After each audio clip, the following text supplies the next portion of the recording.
Hello student, मैं doctor Pankaj Tiwari. हमारे YouTube channel NIT school of mathematics में आप सभी का स्वागत है। स्टूडेंट, हम डिस्कस कर रहे हैं न्यूमेरिकल मेथड, और न्यूमेरिकल मेथड पर हम जो डिस्कस कर रहे हैं वो है solution of linear equations.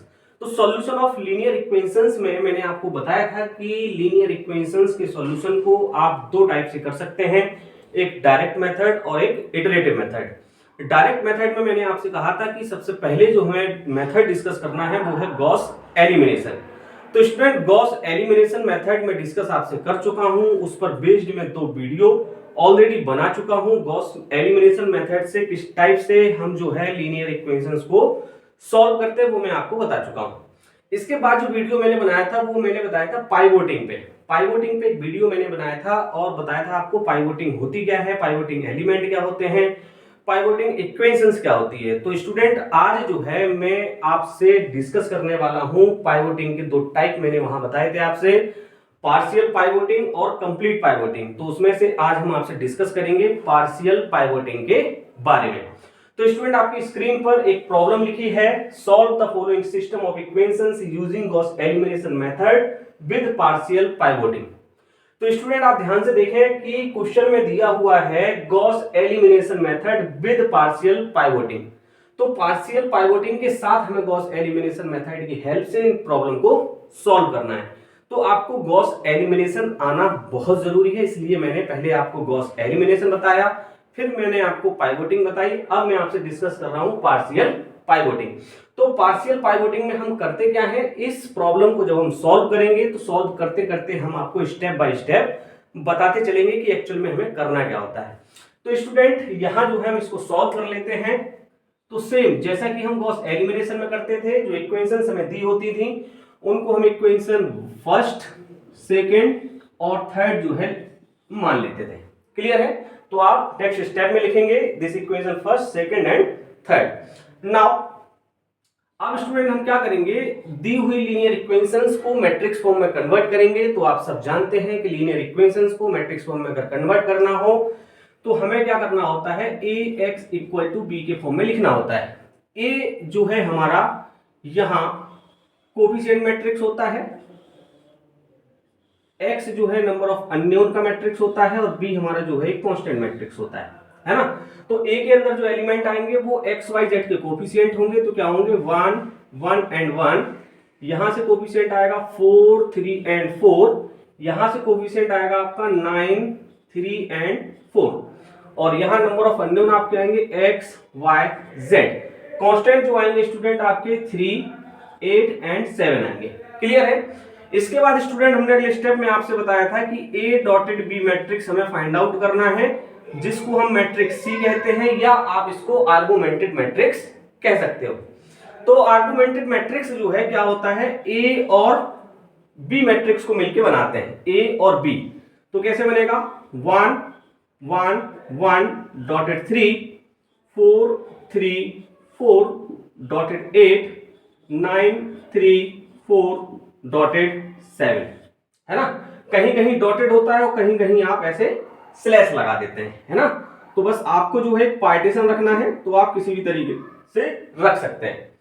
Now student, इसके बाद हम क्या करते थे, गॉस एलिमिनेशन में प्रिंसिपल डायगोनल के हमारे ये एलिमेंट होते थे और इसके नीचे के ये एलिमेंट को हमें क्या करना होता था, 0 करना होता था। तो लेकिन स्टूडेंट यहाँ क्या है, हमें पार्शियल पाइवोटिंग यूज करना है। तो पाइवोट एलिमेंट मैंने आपसे बताया था कि पाइवोट एलिमेंट के लिए मैंने आपसे कहा था कि A11 A12 A13 A21 A22 A23 A31 A32 और A33। तो इसमें मैंने आपसे कहा था कि A11 A1 A22 A33 A44 और ANN जो आपके होंगे वो पाइवोट एलिमेंट होंगे। क्लियर है? तो यहां जो है स्क्वायर मैट्रिक्स होना जरूरी है ना। तो यहां स्क्वायर मैट्रिक्स जो दिया है वो 3x3 का दिया है, 3x3 का स्क्वायर मैट्रिक्स है। तो यहां जो है सबसे पहले एलिमेंट में हम देखेंगे कि यहां जो है ये पहला एलिमेंट जो होता है ये हमारा पाइवोट एलिमेंट होता है। पहला एलिमेंट जो होगा हमारा पाइवोट एलिमेंट होगा। तो पहले एलिमेंट को एक तो 0 नहीं होना चाहिए, कंडीशन हमारी थी पाइवोट एलिमेंट 0 नहीं होगा, और उस कॉलम का सबसे मैक्सिमम एलिमेंट जो होगा वो हमारा पाइवट एलिमेंट होगा। तो यहां देखें इस कॉलम की अगर मैं बात करूं तो इस कॉलम में 149, तो 9 जो है लार्ज नंबर है ना, तो 1 जो है स्मॉलेस्ट नंबर है। तो सबसे पहले तो इस 9 को आपको क्या करना पड़ेगा, यहां शिफ्ट करना पड़ेगा टॉप पर, है ना, क्योंकि ये हमारा क्या होगा, पाइवट एलिमेंट होगा। तो इसको शिफ्ट करने के लिए स्टूडेंट आप क्या करेंगे, R1 को इंटरचेंज कर देंगे आप R3 से। क्लियर है? तो चलिए पहले स्टेप में पहला ऑपरेशन आपका यही होगा। मैंने क्या किया, यहाँ 9 3 4 7 और इसको हमने लिखा 4 3 4 और 8। इसको स्टूडेंट हमने लिखा 1 1 1 और 3। तो अब आप ध्यान से देखें कि यहां जो है लार्जेस्ट नंबर आ गया, तो ये हमारा क्या होगा, फर्स्ट पाइवट एलिमेंट होगा। क्लियर है? अब आप देखें कि ये जो है आपके प्रिंसिपल डायगोनल के एलिमेंट है, तो इनके नीचे के एलिमेंट आपको क्या करने हैं, जीरो करने हैं। तो पहले आपको इसको जीरो करना है, फिर आपको इसको जीरो करना है। तो इसको और इसको जीरो बनाने के लिए आपको क्या करना होगा स्टूडेंट, कुछ ऑपरेशंस यूज करने पड़ेंगे। वो ऑपरेशंस मैं आपको जो है यहां करके दिखाता हूं। ऑपरेशंस कैसे यूज करने हैं वो मैं आपको करके दिखाता हूं। आप देखें, इसको अगर आपको जीरो करना है तो आप पहले तो इनका नामकरण कर लें, ये R1 है, ये R2 है और ये R3 है। तो यहां ऑपरेशन से जो यूज होंगे स्टूडेंट, वो आपके रो ऑपरेशन यूज होंगे। क्लियर है? तो R2 will be change and R3 will be change, R2 और R3 चेंज होंगे। तो इसको अगर आपको क्या करना है, इसको अगर आपको जीरो करना है तो मैंने लिखा R2 माइनस 4R3। देखें आप, R2 में से 4R3 अगर मैं माइनस कर दूं तो ये जीरो हो जाएगा। अब इसको जीरो करना है R3 को, तो ये जीरो कैसे होगी, हम इसको 9R3 माइनस R1 कर दें तो ये जीरो हो जाएगा। मतलब इस R3 में पहले 9 से मल्टीपल करें और इस R1 को इसमें से माइनस कर दें तो ये आपको जीरो मिल जाएगा। क्लियर है? चलिए कर लेते हैं। तो देखें स्टूडेंट, यहां ध्यान से सबसे पहले तो फर्स्ट रो हम सेम लिखेंगे, 9 3 4 और 7। इसको जीरो किया मैंने, R2 माइनस 4R3, तो ये तो जीरो हुआ। आप देखो R2 का नेक्स्ट एलिमेंट है आपका 3 माइनस 4R3, तो माइनस 4, तो ये होगा आपका -1। देन इसको करेंगे तो ये लिखा है आपका 4 माइनस, ये होगा 4R3, तो 4 माइनस 4, ये स्टूडेंट जीरो हो जाएगा। आगे बढ़ेंगे, ये 8 है, तो 8 माइनस, अब आपका है 4R3, तो 4 3 12, तो ये मिलेंगे आपको माइनस के 4 यहां। अब स्टूडेंट आप यहां देखेंगे इस ऑपरेशन के लिए, तो 9R3, इसमें पहले R3 में हमने 9 से मल्टीपल किया, तो ये 9 माइनस R1 9, ये जीरो हुआ। इसके बाद यहां पहुंचेंगे आप तो ये हुआ 9 माइनस 3, तो ये स्टूडेंट यहां 6 आया। और फिर यहां देखें आप 9 माइनस R1 कर रहे हैं आप 9 माइनस 4, तो ये स्टूडेंट 5 आएगा। फिर आगे बढ़ेंगे स्टूडेंट, तो ये लिखा है 3 माइनस, नहीं तो 3 में पहले मल्टीपल होगा आपका 9 का, तो ये हो जाएगा 9 3 27 माइनस R1 माइनस 7, तो ये आएगा आपका स्टूडेंट 20। क्लियर है? आप चाहे तो एक बार चेक कर ले, ये 9 माइनस 9 0 हुआ, ये 9 माइनस 3 6 हुआ, 9 माइनस 4 5 हुआ, और ये 9 3 27 माइनस 7 20 हुआ। क्लियर है? ये कैलकुलेशन आप थोड़ा सा ध्यान रखना। चलिए, ये स्टूडेंट जो है आप ध्यान से देखें कि ये प्रिंसिपल डायगोनल के हमारे एलिमेंट थे, तो यहां ये दो एलिमेंट हमने जीरो किए। अब हमें जो है ध्यान ये देना है कि ये 9 जो आपका था, ये फर्स्ट एलिमेंट था पाइवट एलिमेंट। अब सेकंड पाइवट एलिमेंट जो आपका निकलेगा वो यहां से निकलेगा। कहां से निकलेगा? यहां से। मतलब अभी 3/3 का आपका जो है मैट्रिक्स था, अब आपने जो मैट्रिक्स लिया वो 2/2 का लिया। 2/2 के मैट्रिक्स में आपको देखना है कि इसकी फर्स्ट रो आपकी क्या होगी, ये होगी। तो इस फर्स्ट रो में आपको ये देखना है कि आपका मैक्सिमम नंबर कौन सा है। तो -1 तो मैक्सिमम है नहीं, 6 आपका क्या है, मैक्सिमम नंबर है। तो आपका ये जो है, ये वाला एलिमेंट आपका कहलाता है A22 और A22 आपका क्या होता है, पाइवोट एलिमेंट होता है, और पाइवोट एलिमेंट आपका क्या होना चाहिए, मैक्सिमम नंबर होना चाहिए। तो आप क्या करेंगे, 6 को शिफ्ट करेंगे कहां, ये -1 की जगह।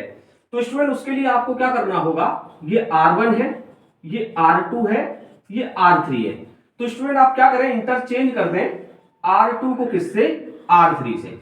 देखिए आप इंटरचेंज करने के बाद आपको मिला 9 3 4 7, और इसको आपने इंटरचेंज किया 0 6 5 और 20, और ये R2 R3 की जगह आएगी 0 -1 0, और ये हो गया -4। Clear student. तो आप देखें इस 2x2 मैट्रिक्स में ये आपका 6 क्या होगा, पाइवोट एलिमेंट होगा जो कि मैक्सिमम है। अब प्रोसेस हमारी क्या होती थी, अगर मैं प्रिंसिपल डायगोनल की बात करूं तो हमें ये 3 एलिमेंट 0 करने हैं, तो 2 तो एलिमेंट 0 हो चुके हैं। अब मुझे क्या करना है, इस -1 को यहां 0 करना है। तो -1 को 0 करने के लिए आपको मालूम है कि R3 will be change, R3 change होगी क्योंकि ये R1 है, ये R2 है और ये R3 है। Clear student. ये R3 जब आप चेंज करोगे तो क्या ऑपरेशन आप यूज करोगे कि ये आपका 0 हो जाए, आप क्या करें 6R3, R3 में आप 6 से मल्टीपल करें और प्लस कर दें आप R2। देखिए ये माइनस का है तो माइनस का 6 और प्लस का R2 कर देंगे तो ये 0 हो जाएगा। क्लियर है। चलिए ये ऑपरेशन आपने यूज कर दिया। अब इस ऑपरेशन को हम जरा यहां नोट डाउन कर लेते हैं। तो रो हमारी फर्स्ट सेम रहेगी, रो सेकंड भी आपकी सेम रहेगी 0 6 5 और 20। अब R3 विल बी चेंज, तो ये आपका 0 आएगा, ये आपका 0 हो जाएगा। यहां देखें आप R3, तो R3 में 6 से गुना करो, 0 में 6 से गुना होगा 0 होगा, प्लस R2 5, तो यहां आ जाएगा आपका स्टूडेंट 5। आगे बढ़े तो 4 में आपको पहले 6 से गुणा करना है, तो 6 चौको 24 होगा आपका माइनस का, और प्लस का R2 कर देंगे आप 20, तो यहां स्टूडेंट मिलेगा आपको -4। क्लियर है, कैलकुलेशन कर लेना। अब आप देखें कि ये अगर प्रिंसिपल डायगोनल के एलिमेंट है तो ये नीचे के सारे एलिमेंट्स आपको क्या मिल चुके हैं, 0 मिल चुके हैं। तो इन एलिमेंट्स को 0 तो हम गॉस एलिमिनेशन में भी करते थे, तो ये गॉस एलिमिनेशन ही मैंने सॉल्व की है। बस इसमें क्या किया हमने, पार्शियल पाइवोटिंग यूज कर दी। पार्शियल पाइवोटिंग आप समझ गए होंगे कि हमारा जो है A11 A22 A33 हमारे क्या होंगे, पाइवोट एलिमेंट होंगे। तो इन एलिमेंट को आपको क्या करना है, मैक्सिमम नंबर देना, ये 0 नहीं होने चाहिए और उस रो में सबसे मैक्सिमम नंबर ये होना चाहिए। चलिए तो अब स्टूडेंट क्या करेंगे, इसको फिर से आप इक्वेशन के फॉर्म में कन्वर्ट कर लेंगे, है ना, लीनियर इक्वेशन के फॉर्म में बना लेंगे। तो कैसे बनेगा, इसको आप लिख सकते हैं 9x, इसके बाद मैं ऊपर लिख रहा हूं ना, तो आप ध्यान रखना 9x plus 3y plus 4z is equal to 7। Equation first second third हो चुके हैं तो हमने इसको इक्वेशन 4 मान लिया। इसके बाद ये देखें, ये x का कोफिशिएंट 0 है तो ये होगा 6y plus 5z is equal to 20, और इसको इक्वेशन 5 बोल दिया। यहाँ x और y के कोफिशिएंट 0 है तो ये हो जाएगा आपका 5z इज इक्वल टू -4। तो स्टूडेंट यहां से z की वैल्यू आ जाएगी -4/5। क्लियर है। तो स्टूडेंट यहां से z की वैल्यू मैं फाइंड आउट कर चुका हूं। अब इस z की वैल्यू अगर आप इक्वेशन 5 में पुट कर दें, मैं लिखूंगा फ्रॉम इक्वेशन 5। इक्वेशन 5 में आप z की वैल्यू पुट कर दें तो 6y plus 5 into -4/5 is equal to 20। तो 5 से 5 हमारा कैंसिल हुआ, 6y इज इक्वल टू, ये माइनस का 4 बचा, उस तरफ जाएगा तो प्लस का 4 हो जाएगा, तो 20 और 4 24 हो जाएंगे, और ये 6 चौको 24 हो जाएगा। तो यहां से y की वैल्यू जो आपकी आएगी वो 4 हो जाएगी। क्लियर है। अब आपको y मिल चुका है, z मिल चुका है, तो आप क्या करें, लिखते हैं फ्रॉम इक्वेशन 4, और इक्वेशन 4 में y और z की वैल्यू पुट कर दें तो आपको मिलेगा 9x प्लस 3 इंटू वाई की वैल्यू 4 प्लस 4 इंटू जेड की वैल्यू -4/5 इज इक्वल टू 7। तो ये तो हुआ स्टूडेंट 9x प्लस 4 3 12 और -4 चौको 16/5 इज इक्वल टू हो गया 7। Clear student. तो आप ऐसे भी लिख सकते हैं कि 9x इज इक्वल टू 7 - 12 और प्लस के 16/5। तो यहां एलसीएम ले लें, ये 5 एलसीएम आएगा तो 7 पन्ना 35 हो जाएगा, -12 पंचे 60 हो जाएगा, प्लस 16 हो जाएगा।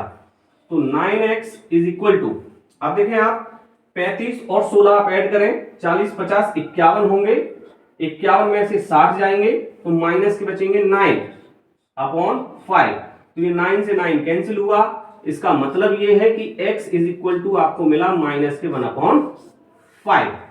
Clear student? तो यहां जो है एक्स वाई जेड की जो वैल्यू आई है मैं यहां नोट डाउन कर देता हूं कि x इज इक्वल टू आपको मिला माइनस के 1/5, y इज इक्वल टू आपको मिला 4 और z इज इक्वल टू आपने फाइंड आउट किया -4/5। तो स्टूडेंट ये आंसर होगा। आपने क्या किया, इन लीनियर इक्वेशंस को गॉस एलिमिनेशन से सॉल्व किया पार्शियल पाइवोटिंग की हेल्प से लगा के, ठीक है ना।